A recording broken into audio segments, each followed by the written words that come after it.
Природа умеет удивлять и порой преподносит нам необычные сюрпризы.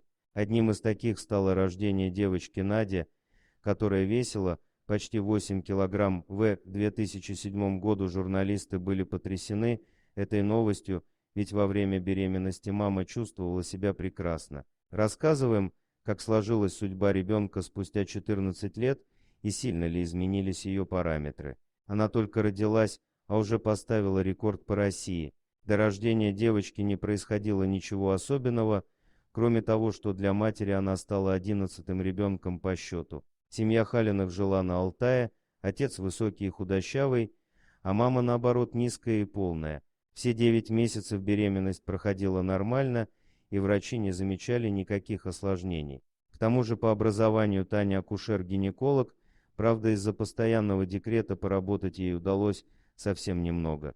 Когда 17 сентября 2007 года Татьяна стала мамой в 11-й раз, первым делом она сказала, что рожать больше никогда не будет.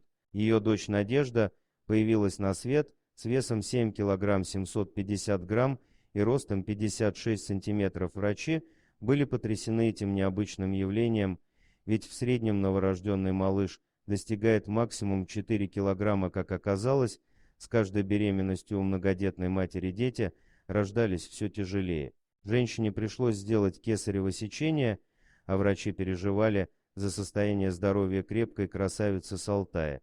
Конечно, резонансная ситуация привлекла внимание журналистов, и они ждали вердикта от докторов из родильного отделения. И хотя на вид девочка казалась очень крепкой, доктора провели полное обследование ее организма. Прогнозы главного педиатра Алтайского края Галины Кагировой были неутешительными, ведь большой вес требовал пристального внимания. А заведующая отделением патологии новорожденных Рима Назарова пояснила, что это показатель патологии внутриутробного развития ребенка. Сначала Надежде всей страны, как ее окрестили журналисты, поставили страшный диагноз порок сердца. Первое время она находилась на искусственном вскармливании и была частым гостем клиники, но опасения оказались напрасными, и маму Татьяну волновала совсем другая проблема.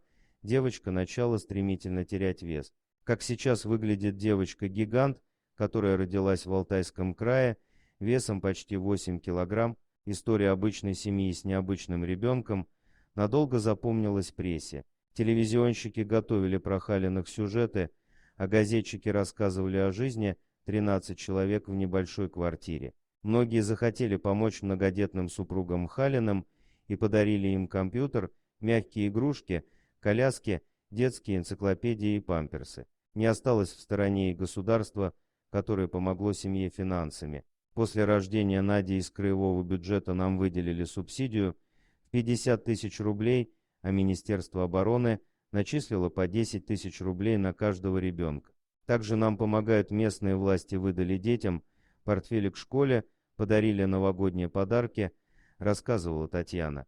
Надя росла очень активным и любознательным ребенком. Уже в 7 месяцев она сказала свое первое слово «папа», а также проявляла ревнивый характер по отношению к другим детям. Сейчас по девочке не скажешь, что это самый крупный ребенок во всей стране. От прежней малышки остались только милые щечки. Ее старшие сестры уже вышли замуж, поэтому в квартире стало чуточку свободнее. В дружелюбной семье Халиных Надя выросла очень общительной, сейчас она учится в 7 классе. Когда младшая Халина появилась на свет, то многие были шокированы ее крупным весом. Врачи пророчили тяжелые диагнозы, а люди были уверены, что девочка продолжит набирать килограммы. Но несмотря на все прогнозы, Надежда выросла здоровым ребенком, и внешне она ничем не отличается от своих сверстников. Своей многодетной семье девочка принесла всероссийскую славу и много счастливых моментов. Дорогие друзья, если вам понравилось видео, поставьте лайк, а также подписывайтесь на канал, где найдете еще много интересного.